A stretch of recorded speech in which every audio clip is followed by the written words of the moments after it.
They called them rip-offs, trash, and forgotten. The 1980s buried dozens of sci-fi films that dared to chase the same lightning as the legends, and Hollywood made sure you never looked back. But here's what they don't want you to know. Some of these so-called knockoffs were incredible. Not perfect, not revolutionary, but ambitious, creative, and far more entertaining than their reputation suggests. Films that took bigger risks, explored darker ideas, and delivered more thrills than the blockbusters that crushed them. Studios wrote them off, critics ignored them, and for decades, they stayed dead. Today, we're digging into 10 lost 80s sci-fi movies that history got completely wrong. Movies that borrowed familiar ideas, wore their influences openly, and still delivered something worth watching. These aren't guilty pleasures, they're straight-up vindication. But before we dive in, make sure you subscribe to Vintiverse for more forgotten movies, lost genres, and buried pop culture history. Drop a like if you love retro sci-fi, and comment which 80s movie you think deserves a second chance, because the #1 movie on this list sets the tone for modern sci-fi. Number 10. Battle Beyond the Stars, 1980. A small farming planet sits alone in deep space, quietly growing food and minding its business, until a massive warship arrives and demands total submission. The threat is simple and terrifying. Hand over everything, or watch the planet burn. With no army and no defenses, the villagers make a last-ditch decision. They send a young man named Shad into the galaxy, hoping he can convince strangers to fight a battle that isn't theirs. Shad's journey becomes the spine of the film. He travels from one dangerous corner of space to another, recruiting warriors who feel completely incompatible with each other. A cold, disciplined assassin who lives by honor. A reckless space cowboy who laughs in the face of death. A noble alien fighter bound by ritual and sacrifice. Each encounter adds personality and tension, turning the mission into something fragile and unpredictable. These aren't heroes united by destiny. They're mercenaries who might walk away at any moment. That's where the movie quietly earns its reputation. Instead of rushing to the final battle, it lingers on mistrust, clashing egos, and the uneasy reality that courage doesn't come cheap. When the warriors finally return to defend the planet, the fight doesn't feel triumphant, it feels desperate. Every victory comes with loss, and every moment carries weight. Visually, the film surprises. The ships feel heavy, the explosions have scale, and the practical effects hold together far better than anyone expected. Behind the scenes, a young James Cameron helped design miniature work that gave the movie a sense of scope far beyond its budget. What makes Battle Beyond the Stars belong on this list isn't originality. It's confidence. It knows exactly what kind of story it's telling and commits to it without embarrassment. That's why modern audiences don't rediscover it as a joke, but as a reminder that sometimes execution matters more than reputation. But if this film used familiar ideas to create something earnest and adventurous, the next one went somewhere far more disturbing and paid the price for it. Number 9. Galaxy of Terror, 1981. A distress signal pulses through deep space, weak but deliberate, drawing a rescue crew toward a desolate planet no one remembers charting. When they land, the surface feels wrong immediately. Jagged terrain, towering ruins, and a silence so heavy it feels engineered. There are no signs of life, yet everything suggests they're not alone. As the crew moves deeper into the alien structures, unease turns into dread. The planet doesn't attack outright, it observes, watches, studies. One by one, crew members begin encountering manifestations that feel personal. Visions, sensations, fears pulled straight from their minds. This isn't a hostile world in the traditional sense. It's a psychological trap. The horrifying truth emerges slowly. The planet feeds on fear. It learns what terrifies its visitors and reshapes reality to exploit it. Every death reflects something deeply buried: guilt, trauma, obsession. Survival becomes impossible not because of monsters, but because no one can escape themselves. The more afraid they become, the stronger the planet grows. This concept was far ahead of what audiences expected in 1981. Marketed as an alien-style creature feature, Galaxy of Terror instead delivered something far more disturbing, a meditation on psychological vulnerability disguised as sci-fi horror. But that nuance was buried under controversy. Certain extreme scenes drew outrage, dominating discussion and drowning out the film's atmosphere. production design, and ambition. And that's the tragedy of its legacy. Visually, the film is stunning for its budget. Massive sets stretch into darkness. Lighting swallows characters whole. The planet feels alive, ancient, and cruel. Behind the scenes, the production became a proving ground for future industry giants, with craftsmanship far exceeding its reputation. Over time, something shifted. Viewers stopped reacting to the shock and started noticing the intent. Late-night screenings, cult discussions, and re-evaluations revealed what had always been there. A film willing to go further than its peers, to make sci-fi uncomfortable rather than exciting. Galaxy of Terror wasn't rejected because it was empty. It was rejected because it dared to weaponize fear itself. And next up is a movie that didn't fail because it shocked audiences, but because it arrived before anyone was ready to understand what it was trying to say. Number 8.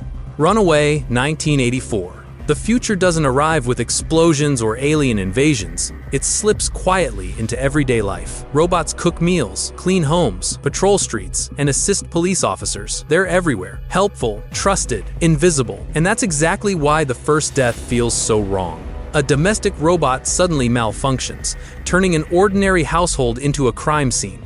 No warning, no hesitation, just cold, mechanical violence. The case lands on the desk of Sergeant Jack Ramsey, a cop assigned to a specialized unit that handles robot-related incidents. At first, it looks like faulty programming, an anomaly in an otherwise safe system. But then it happens again and again. Ramsey begins to notice patterns others ignore. These machines aren't breaking down, they're being taught. Someone is altering their code, turning obedient helpers into silent assassins. What makes it terrifying isn't speed or strength, it's precision. These robots wait, they observe, they strike when no one expects it. As Ramsey digs deeper, the threat escalates fast. Medical robots administer lethal injections. Household machines stalk victims through their own homes. Tiny robotic insects become surveillance tools and weapons. The danger isn't dramatic, it's intimate. Technology designed to protect people is now watching them sleep. Directed by Michael Crichton, Runaway plays like a warning disguised as a thriller. In 1984, its ideas felt speculative. Today, they feel uncomfortably close. Automation without oversight, innovation without ethics. A society that trusts systems it barely understands. Audiences at the time didn't know how to react. It wasn't flashy enough to be a blockbuster, and it wasn't outrageous enough to be exploitation. Critics dismissed it as modest. But time exposed what they missed. Runaway wasn't predicting robots with guns, it was predicting dependency. That's why it belongs on this list. It wasn't a ripoff chasing trends. It was a quiet sci-fi thriller asking a dangerous question long before anyone wanted to hear it. What happens when the machines don't rebel, but simply follow corrupted instructions? And next is a film that didn't just warn about technology, it trapped its characters inside their own ambition, proving that sometimes the real monster isn't what we create, but how fast it evolves. Number 7. Forbidden World, 1982.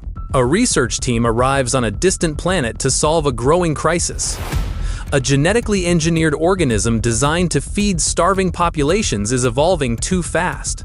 At first, it seems contained, controlled, a scientific success. Then the creature escapes, and the station locks down, trapping everyone inside with something that learns faster than they can react. From that point on, Forbidden World moves with relentless speed.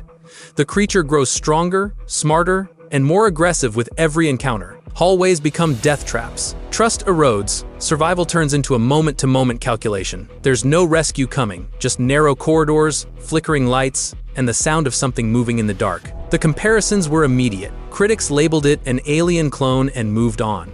But that surface-level dismissal ignored what the film actually did well. Forbidden World doesn't waste time. It strips the story down to its essentials: fear, urgency, and momentum. The pacing is tight, the tension constant, and the atmosphere thick with desperation. It knows exactly what it is and never pretends otherwise. Shot quickly and cheaply, the film still manages to feel cohesive and intense. The creature effects are practical, visceral, and effective. More importantly, the story leans into consequences. Scientific ambition creates the problem, and human arrogance makes it worse. Over time, Forbidden World found its audience.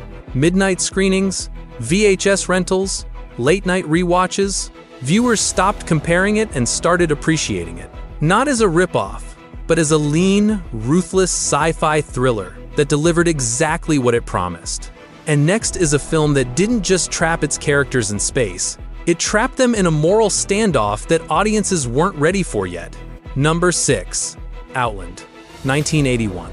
A mining colony on one of Jupiter's moons should be boring, isolated, predictable. Instead, men start dying under strange circumstances. Sudden, violent breakdowns that look like accidents until they happen again and again. Marshal William O'Neill is sent to investigate, and almost immediately, he realizes no one wants the truth uncovered. The station feels claustrophobic from the start.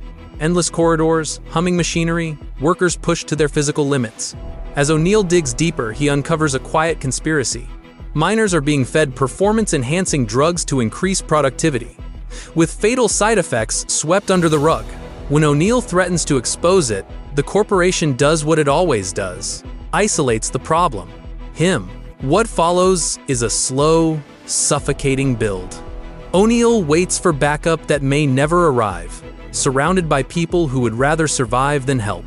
The tension doesn't come from monsters or aliens. It comes from the certainty that power will protect profit at any cost. The space setting isn't spectacle. It's a pressure cooker, amplifying every decision and every moment of fear. Marketed as high noon in space, Outland confused audiences expecting lasers and heroics. Instead, it delivered something colder and more adult. A morality tale about corruption, loneliness, and standing alone when no one else will. Over time, viewers recognized what they missed. The film's themes feel uncomfortably modern, mirroring today's conversations about corporate control and worker exploitation. Number 5. Enemy Mine, 1985. A brutal space battle erupts without warning, flinging two enemy pilots onto the surface of a hostile planet. One is human. The other belongs to a race humanity has been taught to hate. Stranded, wounded, and surrounded by lethal terrain, they face a simple choice: cooperate or die alone. At first, survival is a war of resentment.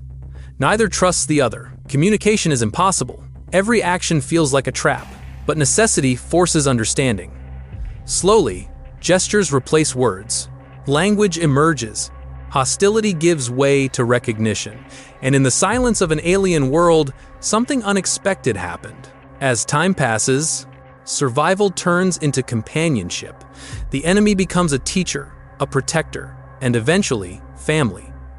The film takes its time with this transformation, allowing it to feel earned rather than forced. There are no speeches about unity, just shared hardship, loss, and responsibility. When tragedy strikes, the emotional weight lands hard. Marketed as a sci-fi action film, Enemy Mine was thoughtful and philosophical. Beneath its alien makeup and space setting, it was a reflection on war, prejudice, and the lies people inherit about one another. The film proved that sci-fi didn't need explosions to matter. Sometimes, it just needed two enemies stranded together long enough to realize they were never that different. And next is a movie that didn't just question humanity, it questioned reality itself, bending science fiction into something far more unhinged than anyone expected. Number 4. Lifeforce, 1985. A deep space shuttle drifts toward a massive object hiding in the tail of Halley's Comet. Inside the derelict alien craft, the crew discovers something that feels impossible. 3 humanoid figures suspended in crystal chambers, untouched by time. They appear human, but not quite. Perfect, silent, waiting. Against every warning sign, the crew brings them back to Earth. That decision destroys everything. Once the beings are awakened, death spreads fast. Victims collapse without wounds, their bodies drained as if their very essence has been pulled out. Hospitals fill. Panic leaks into the streets. The female entity moves through London with an unnatural calm, drawing life from anyone who gets too close. She doesn't chase, she doesn't hide. People are drawn to her, and that made it worse. As the crisis escalates, the film shifts gears into full-scale apocalypse. The dead rise, driven by hunger for life energy. Military forces lose control. entire sections of the city fall apart. What began as a quiet sci-fi discovery mutates into a nightmare vision of societal collapse, unfolding with relentless momentum. But Lifeforce isn't chaos without purpose. Beneath the destruction is a disturbing idea that humanity isn't special but livestock. That these beings are cosmic parasites, harvesting civilizations the way humans consume resources. The film flirts with philosophy, sexuality, and horror all at once, refusing to choose a lane. Audiences in 1985 didn't know how to react. The tone was too intense, the imagery too bold, the ambition too large.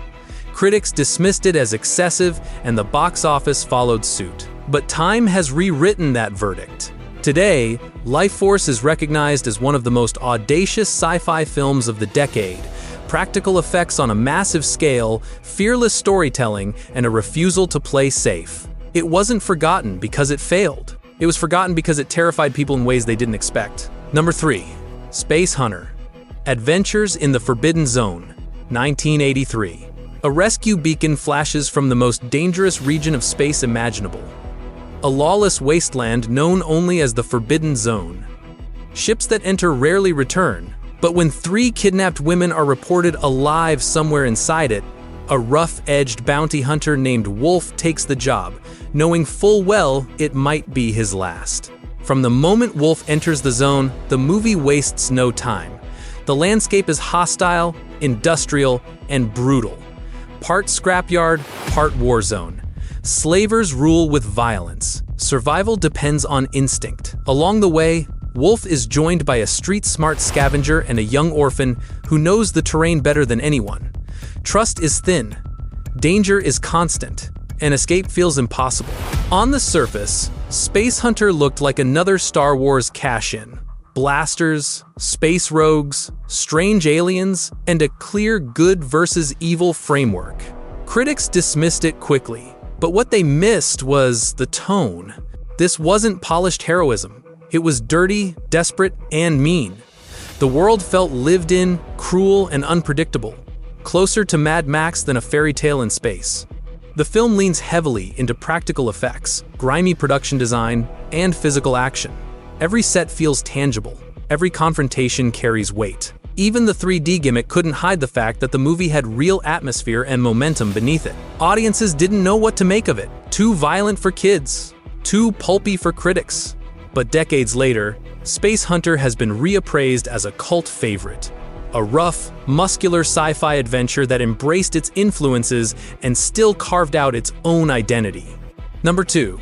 The Last Starfighter, 1984. It begins in a forgotten corner of America, a dusty trailer park where nothing ever seems to change. Alex Rogan isn't chasing glory or adventure. He's fixing broken machines, watching the same faces grow older, and wondering if this is all life has to offer. Then, one quiet night, he breaks the high score on an old arcade cabinet that no one else can beat, and unknowingly passes a test meant for the entire galaxy. The machine wasn't a game.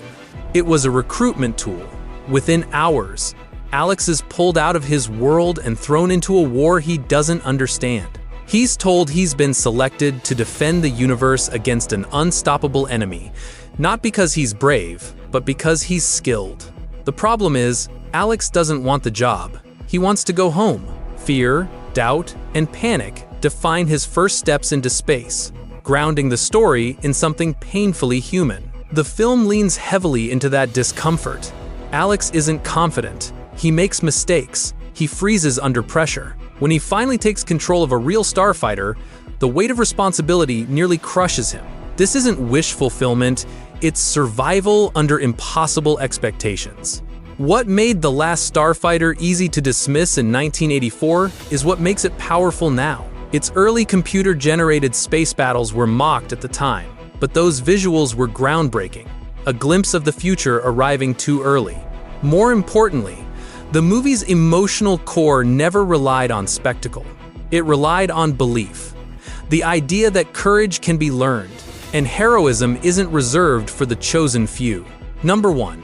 The Hidden, 1987. It opens like a crime movie, not science fiction. A man robs a bank in broad daylight, smiling as bullets tear through his body. He doesn't flinch. He doesn't slow down.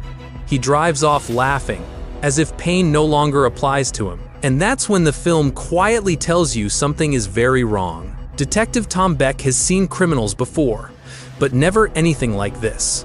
The suspects don't act human. They chase pleasure, speed, violence. They steal fast cars, blast loud music, commit crimes with reckless joy, and seem completely indifferent to consequences. When the bodies start piling up, Beck realizes he isn't hunting criminals anymore. He's hunting something wearing human skin. The truth unfolds piece by piece. An alien parasite is moving from host to host, hijacking bodies like disposable vehicles. Each new host becomes more extreme, more dangerous, more addicted to sensation. The alien doesn't want conquest or domination. It wants experience, excess, chaos. And Earth is the perfect playground. What makes The Hidden hit harder than its reputation suggests is how confidently it blends genres. On the surface, it looks like a Terminator or Alien-inspired sci-fi thriller. But underneath, it's a razor-sharp cop movie with relentless pacing. Car chases crash into shootouts. Interrogations turn into horror reveals. Every scene escalates. Then the film introduces its emotional core. Beck is partnered with an FBI agent who isn't what he seems. As the truth comes out, the story shifts from predator versus prey into something deeper. A reflection on identity, duty, and what it actually means to protect humanity. In 1987, audiences didn't know how to categorize it. Too violent for mainstream sci-fi, too strange for a straight crime film. It slipped through the cracks despite strong performances and airtight direction. But time has been generous. Today, The Hidden is widely regarded as one of the smartest, most entertaining sci-fi thrillers of the decade. It didn't fail because it copied others. It failed because it disguised something bold inside, something familiar. And that's why it belongs at number 1, not just as a forgotten 80s sci-fi movie, but as proof that sometimes the best ideas don't arrive loudly. They arrive hiding in plain sight. Now, back to you. Which of these lost 80s sci-fi movies surprised you the most? And which one deserves a full rediscovery today? Drop your pick in the comments, because the best recommendations always come from other fans. If you love uncovering buried sci-fi, forgotten genres, and movies the algorithm erased, hit like, share this video, and subscribe to Vintiverse for more deep dives into retro cinema.